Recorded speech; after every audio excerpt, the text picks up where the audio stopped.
नमस्कार, आप देख रहे हैं उत्तर प्रदेश विशेष। मैं हूं आपके साथ सरिता तिवारी। करते हैं खबरों की शुरुआत। कुशीनगर को अंतर्राष्ट्रीय हवाई अड्डे की सौगात मिल गई है। प्रधानमंत्री नरेंद्र मोदी ने कुशीनगर अंतर्राष्ट्रीय हवाई अड्डे का उद्घाटन कर दिया है। ये यूपी का तीसरा और सबसे लंबा वाला रनवे वाला एयरपोर्ट है और इस दौरान पीएम मोदी ने कहा कि कुशीनगर एयरपोर्ट बनने से किसानों, दुकानदारों, उद्यमियों को लाभ मिलेगा। इससे पहले केंद्रीय नागरिक उड्डयन मंत्री ज्योतिरादित्य सिंधिया ने पीएम मोदी की तारीफ की। सीएम योगी ने भी कहा कि भगवान बुद्ध की महापरिनिर्वाण स्थली है ये। पीएम मोदी ने यूएन में कहा था कि दुनिया ने युद्ध दिया और भारत ने बुद्ध दिया है और उसी के मार्ग पर पीएम मोदी चल रहे हैं।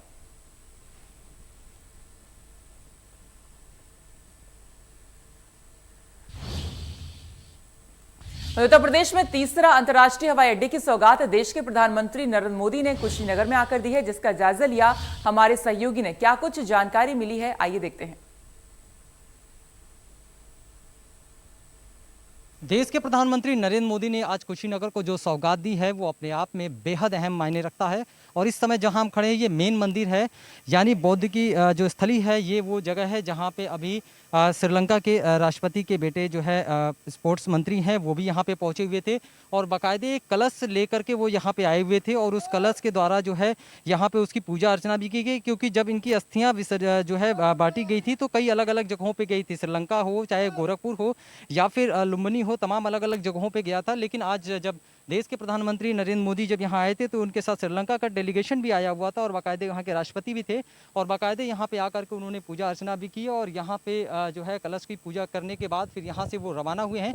तो निश्चित रूप से कह सकते हैं कि गोरखपुर से लगाए कुशीनगर और तमाम अन्य जगहों पर जिस तरीके से बुद्ध को लेकर के तमाम चर्चाएं हो रही थी और जिस तरीके से कुशीनगर उपेक्षा का शिकार होता था, उसको लेकर के अब मौजूदा सरकार ने और मौजूदा सरकार के प्रयास के बाद आज कुशीनगर विश्व के पटल पर दर्ज हुआ है उसका नाम। और निश्चित रूप से आने वाले समय में ये सौगात मील का पत्थर साबित होगा। Sushil Kumar, India news, Kushinagar. और खबर है लखनऊ से, जहां पर आगरा जाते वक्त प्रियंका की दरियादिली दिखी है। युवती के एक्सीडेंट की खबर पर उन्होंने अपना काफिला रोक दिया। प्रियंका ने युवती को प्राथमिक इलाज भी दिलवाया, घाव पर मरहम लगाया, पाबंदी जो पट्टी है वो भी उन्होंने बांधी और अपना नंबर देकर युवती को घर भी भिजवा दिया है। यानी कि कोई दिक्कत होती है तो प्रियंका गांधी को सीधा फोन कर सकती है।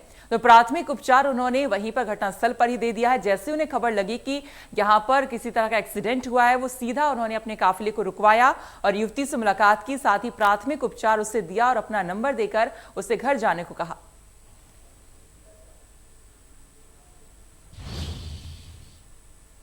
भागीदारी संकल्प मोर्चा के संयोजक और सुभाषपा के राष्ट्रीय अध्यक्ष ओम प्रकाश राजभर ने बताया कि ने सपा के राष्ट्रीय अध्यक्ष अखिलेश यादव से मुलाकात की और अब मोर्चा समाजवादी पार्टी के साथ होगा। वहीं कौन कौन लोग शामिल होंगे इस मोर्चे में, इसका खुलासा तो फिलहाल नहीं अभी किया गया है। इंडिया न्यूज के संवाददाता रवि कुमार ने ओम प्रकाश राजभर से इसको लेकर खास बातचीत की। क्या कुछ कहा, आइए सुनिए। भागीदारी संकल्प मोर्चा के संयोजक और सुभाषपा प्रमुख ओम प्रकाश राजभर अखिलेश यादव से मिलकर रहे हैं। सर, क्या कुछ कहेंगे? अखिलेश यादव से मुलाकात हुई है, क्या तय हुआ है? देखिए, जो लड़ाई अखिलेश जी भी बोला करते हैं, आप लोगों के चैनलों पर मैंने देखा और 15 तारीख को यहीं इस कमरे में एक प्रेस वार्ता मैंने किया कि अब मैं आ गया हूं और आकर के अब लोगों को न्योता दे रहा हूं, जो हमारे यहाँ प्रस्ताव को मानेगा हम उसके साथ गठबंधन करेंगे, हमारा मोर्चा होगा। तो उनके तरफ से ऑफर आया कि ओम प्रकाश जी आप गठबंधन करना चाहते हैं तो आप आइए, अपने मोर्चे के लोगों से बात कर लीजिए। तो उनका न्योता जब आया तो मैंने बात किया लोगों से। तो हम गए तो उन्होंने पूछा कि आप लड़ाई क्या लड़ते हो? हम कहे हम तो वही लड़ाई लड़ते हैं, जातिवार जनगणना जो आप भी बोलते हो कि जातिवार जनगणना की ज़रूरत है। हमने मंत्रिमंडल छोड़ा सामाजिक न्याय समिति की रिपोर्ट लागू करने के लिए, हम एकदम सही कह रहे हैं। घरेलू बिजली का बिल माफ़ करने के लिए, गरीबों का इलाज फ्री के लिए, बढ़ती हुई महंगाई से कैसे निजात मिले, भ्रष्टाचार कैसे रुके, प्रदेश में नौजवानों को रोजगार कैसे उपलब्ध हो, महिलाएं कैसे सुरक्षित हों, इन तमाम मुद्दों पर उनसे बात हुई। तो उन्होंने कहा कि हम आपके साथ हैं, इस मुद्दों पर हम सब लोग मिलकर के जो बदलाव जनता चाहती है उसमें हम लोग मिलकर के चुनाव लड़ा जाएगा।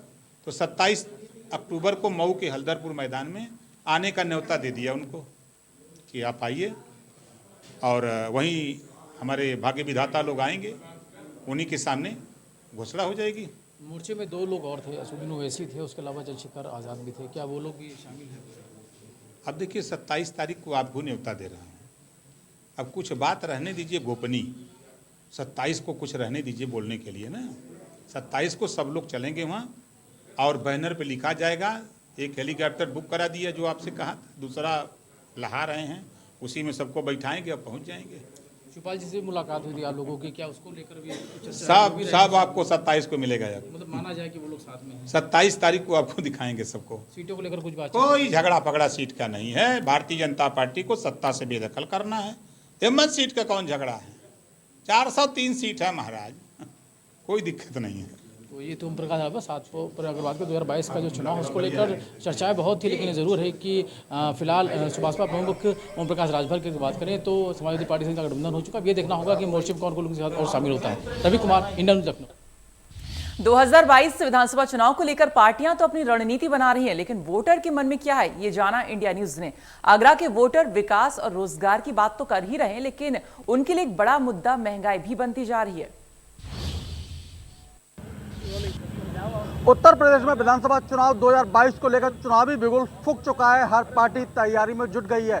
ताज नगरी आगरा का वोटर क्या कहता है, किन मुद्दों को लेकर इस बार वोट करेगा और विधानसभा में विधायक को पहुंचाएगा, आप बताइए किस मुद्दे को लेकर वोट करेंगे इस बार आप? मुद्दा सबसे पहले यही रहेगा कि आजकल हम बाहर घूमते हैं, देखते हैं सारी चीज़ें, तो थोड़ा कानून व्यवस्था को लेकर जैसे हमने देखा कि पिछले 5 सालों में कुछ बदलाव आया है, तो इस चीज़ को देख के भी मैं वोट करूंगा। और साथ ही साथ ये भी देखूंगा कि यहाँ पे कानून व्यवस्था आपने बनाई, बहुत अच्छा काम किया, लेकिन क्या हमारे छोटे भाइयों के लिए उस तरीके की रोज़गार की व्यवस्था की जिस प्रकार की रोज़गार की व्यवस्था आपसे उम्मीद थी, अपेक्षाएं थी, जिस तरीके के आपने चुनावी वादे किए थे, इस चीज़ को भी ध्यान में रखूँगा। और साथ ही साथ जैसे हम देख रहे हैं हमारे पड़ोसी राज्य मध्य प्रदेश में साफ़ सफाई का बहुत ज़्यादा ध्यान रखा जाता है। इंदौर पहला वाटर सिटी बन गया है, यानी 80% जो पानी वो यूज़ करते हैं, वेस्टेज जाती है, उसका 80% वो रीयूज़ कर रहे हैं। भी आप वोट करेंगे और भी वोटर हैं उनसे बात करेंगे। आप बताइए किस मुद्दे को लेकर वोट करेंगे इस बार आप? देखिए जी, हम तो सिंपल नौकरी पेशा वाले इंसान हैं। हमें महंगाई से बहुत फ़र्क पड़ता है। महंगाई बहुत ज़्यादा हो चुकी है, थोड़ा सा नियंत्रण में आए। बाकी गवर्नमेंट तो अगर यही आती है तो कोई इशू नहीं है, बस महंगाई थोड़ी काबू में आनी चाहिए। तो कहीं ना कहीं महंगाई को लेकर इनका मुद्दा है, महंगाई कहीं ना कहीं कंट्रोल में आनी चाहिए। आप बताइए किस मुद्दे को लेकर वोट करेंगे आप इस विधानसभा चुनाव? सर, देखा जाए तो महंगाई ही सबसे बड़ा मुद्दा है आज की डेट में। देखा जाए तो महंगाई ने सबकी कमर तोड़ रखी है। इवन ये मान के चलिए मीडियम से और नीचे चले जाते हैं गरीब वर्ग। तेल चाहे कोई सा भी हो, पेट्रोल हो, कड़वा हो, चाहे रिफाइंड हो, व्हाटएवर कोई भी हो, देखा जाए तो तेल में सबसे ज़्यादा, यानी इवन गरीब जो जनता सड़क पे जो बनाती है वो भी तेल खरीदती होगी कुछ ना कुछ, तो उस तक की कमर टूटी हुई है। तो आप सोच सकते हो कि कहाँ तक गरीब का मरना हो गया है। तो कहने की तेल में जो आग लगी हुई है उसको लेकर चाहते हैं कि वो तेल की आग ठंडी हो जाए। आप बताइए कि मैं किस मुद्दे को लेकर इस बार वोट करने वाले हैं आप?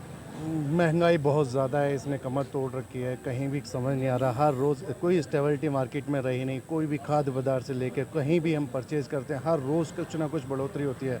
ना ही मार्केट में छोटा जो काम करते थे उनकी भी बहुत आज की डेट में बहुत बुरी दयनीय स्थिति हो गई है, क्योंकि काम नहीं ले पाते। क्योंकि जिस दिन काम उठाओ उसके अगले दिन पता लगा फिर रेट बढ़ गए।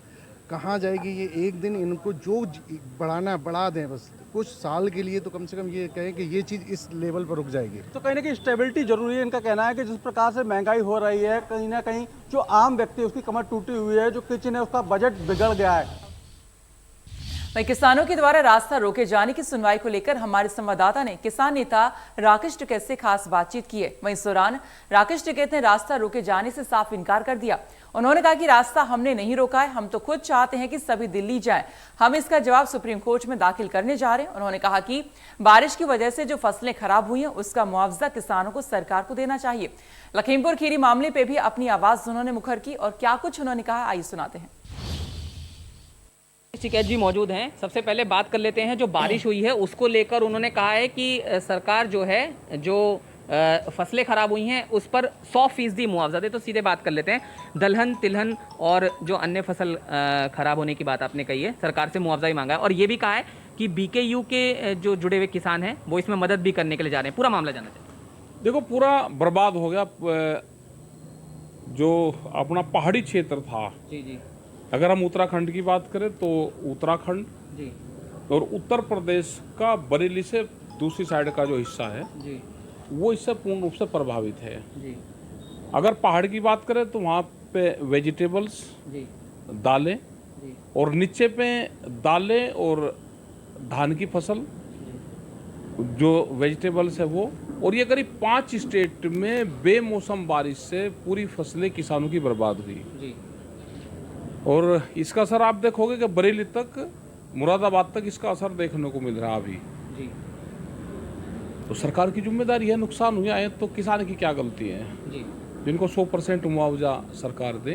जी अगर किसी फैक्ट्री वाले को लॉस हो जाता है तो सब माफ होता है उसका। जी जी तो इसका पूरा जान माल का जो भी नुकसान हुआ है, सरकारों की जिम्मेदारी बनती है कि इसको तुरंत वो करे। और हमने जो किसान संगठन के लोग हैं उनसे भी ये कहा कि जो आपके पड़ोस में जी हालात खराब बने हुए हैं, जी जी उनकी तुरंत मदद, जो भी मदद कोई कर सकता है वो देख के उनकी मदद करवाएं। एक दूसरा सवाल लखीमपुर खीरी को लेकर सुनवाई है सुप्रीम कोर्ट में, आप भी जानते होंगे। अभी चल क्या रहा है बीकेयू या फिर संयुक्त किसान मोर्चा के बीच में इस लखीमपुर खीरी की घटना को लेकर क्या चल रहा है? नहीं, संयुक्त मोर्चा ही देख रहा है इसको तो, सारी चीज़ों को। जी तो अभी देखते हैं क्या होता है सुप्रीम कोर्ट में, जी क्योंकि मंत्री का इस्तीफा नहीं हुआ और गिरफ्तार नहीं हुआ जी तो पुलिस प्रशासन ज़्यादा उस हिसाब से कर नहीं पाएगा कुछ, क्योंकि जब तक गृह राज्य मंत्री रहेगा जी तो पुलिस के हाथ बंधे रहेंगे। उसका इस्तीफा हो, जी उसकी गिरफ्तारी हो, 120B का मुलजिम है। तीसरा सवाल ये कि सुप्रीम कोर्ट में कल एक अहम सुनवाई होनी है रास्ते को लेकर, तो ये भी कहा गया है कि एक नोटिस राकेश टिकैत साहब को ही भेजा गया है, तो क्या कोर्ट में कोई जवाब आपकी तरफ से जाने वहाँ वाला है? जाएंगे, हमारे एडवोकेट जाएंगे। जी और रास्ते तो हमने तो कहा कि रास्ता हमने रोक ही नहीं रखा, रास्ते तो खुलना चाहिए, हमको भी दिल्ली जाना है। बंद किसने किया है रास्ता? बंद तो भाई सरकार ने कर रखा, आप देख लो जाके किसने बंद कर रखा है। बैरिकेटिंग हम लेकर आए, हमें भी दिल्ली जाना, रास्ता तो चलने के लिए आया, हमको भी जाना है दिल्ली। जी 18 का रेल रोको, क्योंकि उसमें मांग पूरी नहीं हुई, तो आपने कहा था एक महापंचायत होगी, तो अभी उस पर कुछ डिटेल आप देना चाहें? कब वो महापंचायत? अभी उसमें डिटेल नहीं है। पंचायतें तो होगी, पूरे देश भर में होगी। जो इशू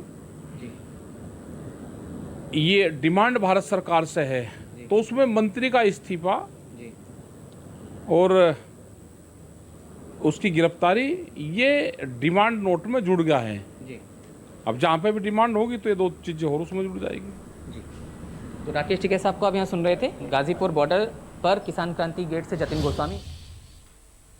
विधानसभा उपाध्यक्ष बनने के बाद पहली बार अपनी गृह जनपद हरदोई पहुंचे विधायक नितिन अग्रवाल के प्रथम आगमन पर जिले भर में उनका भव्य स्वागत किया गया। सबसे पहले लखनऊ हरदोई मार्ग पर वो संडीला यहां पर पहुंचे, जहां पर उनका स्वागत किया गया। यहां पर भाजपा कार्यकर्ताओं ने नितिन अग्रवाल का माल्यार्पण कर स्वागत किया और इसके बाद बालामऊ, बघोली, लालपालपुर होते हुए सैकड़ों गाड़ियों के काफिले के साथ नितिन अग्रवाल के काफिले ने हरदोई शहर में प्रवेश किया, जहां कई प्रमुख चौराहों पर लोगों ने फूलों के गुलदस्ते और माल्यार्पण कर सदर विधायक का स्वागत किया।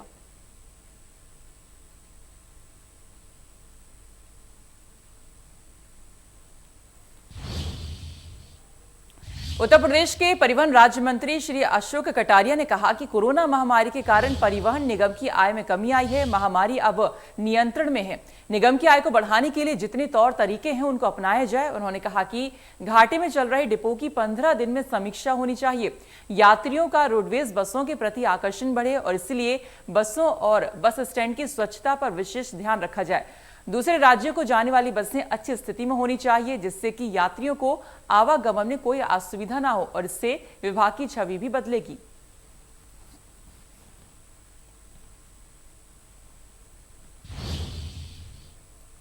भारत सरकार ने अधिसूचना जारी की है। 5000 नए नोटरी अधिवक्ता नियुक्त होंगे। कानून मंत्री ब्रजेश पाठक के प्रस्ताव को यह मंजूरी दे दी गई है। 2500 नोटरी अधिवक्ता प्रदेश सरकार नियुक्त करेगी और 2500 नोटरी अधिवक्ता केंद्र सरकार नियुक्त करेगी। और अब तक यूपी में कुल आपको बता दें 2625 पद ही नोटरी के कुल थे।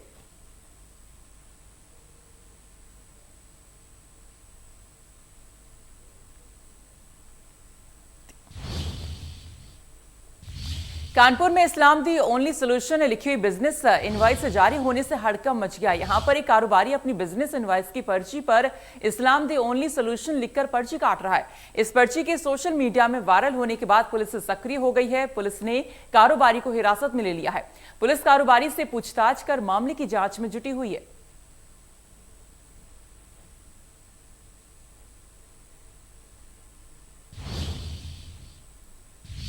बरेली के महापौर उमेश गौतम ने नगर निगम के ही चीफ इंजीनियर बीके सिंह पर गंभीर आरोप लगाए हैं। उमेश गौतम ने पहले नगर विकास मंत्री सुरेश खन्ना को पत्र लिखा और कहा कि सरकार की छवि चीफ इंजीनियर के भ्रष्टाचार की वजह से धूमिल हो रही है। मेरे साथ खुद महापौर उमेश गौतम मौजूद हैं, उनसे बात करते हैं क्या ये पूरा मामला है। उमेश जी, बहुत बहुत स्वागत है आपका इंडिया न्यूज में। ये जानना चाहेंगे किस तरह का मामला है, ये किस तरह से विकास कार्य प्रभावित हो रहे हैं। देखिए, हमारे यशस्वी मुख्यमंत्री योगी आदित्यनाथ जी के नेतृत्व में उत्तर प्रदेश में बरेली शहर भी लगातार विकास के रास्ते पर चल रहा है, लेकिन कुछ अधिकारीगण वो इस विकास को रोक रहे हैं, बाधक बन रहे हैं और वो चाह रहे हैं कि जनता में छवि भारतीय जनता पार्टी की खराब हो। इसी क्रम में मैंने पत्र लिखा माननीय नगर विकास मंत्री को, माननीय मुख्यमंत्री जी को भी मैंने पत्र लिखा है कि कमीशन इतना ज़्यादा मांगा जा रहा है, ख़ास तौर से मुख्य अभियंता श्री बीके सिंह जी द्वारा, कि ठेकेदारों ने काम करने बंद कर दिए हैं। रोडों पर गड्ढे हैं, जगह जगह जो नाले खुदे थे वो बन नहीं पा रहे हैं। तो उससे नगर निगम की छवि भी खराब हो रही है, पार्टी की छवि भी खराब हो रही है। तो मैंने ये मांग की है कि उनकी जाँच भी कराई जाए और उनको तत्काल यहाँ से हटाया जाए। इसके बाद में आपने एक पत्र नगर आयुक्त को भी लिखा है, जिसमें आपने कहा है कि शहर में गड्ढे बहुत ज़्यादा हैं। वास्तव में इस समय सड़कों की हालत बहुत ज़्यादा खराब हो रही है, तो उसको लेकर भी आपने कहा है कि आपको किस तरह की कार्रवाई का आश्वासन मिला है माननीय मंत्री जी की तरफ से और नगर आयुक्त की तरफ से। देखिए, मैंने ये भी कहा है कि भ्रष्टाचार अपने आप इस चीज़ से दिखाई देता है कि अगर हमने 15वें वित्त के लगभग 30 करोड़ के काम बरेली में शुरू कराए, तो हमारे यहाँ 5 से ज़्यादा जेई हैं, लेकिन एक जेई के पास 26 करोड़ के काम हैं और बाकी 4 जेईओं के पास मिला के 4 करोड़ के काम हैं। तो ये कौन सी इंसाफ़ी है, ये कौन सी ऐसा लगता है कि ये एक ही जेई जो है वो सारे काम कर सकते हैं। सारे कामों को 75% लगभग एक ही जेई को काम दिया गया है, 25% में बाकी सारे जेई हैं। तो मैंने ये भी कहा है कि भाई ये तो सामने सामने ही दिखाई दे रहा है, लेकिन इस पर कोई दुरुस्तीकरण नहीं है, कोई बराबर उनको काम नहीं बांटा जा रहा है, तो किस तरीके से काम कराया जाएगा। ये थे महापौर उमेश गौतम जी, जिनका कहना है कि इस भ्रष्टाचार के खिलाफ वो इस लड़ाई को अंतिम छोर तक लेकर जाएंगे। माननीय मुख्यमंत्री जी तक ये शिकायत कर चुके हैं और अगर वहाँ से भी राहत नहीं होती है तो उसके बाद संगठन स्तर तक इस मामले को उठाया जाएगा। बरेली से कैमरामैन अंकित पाठक के साथ आशीष गुप्ता।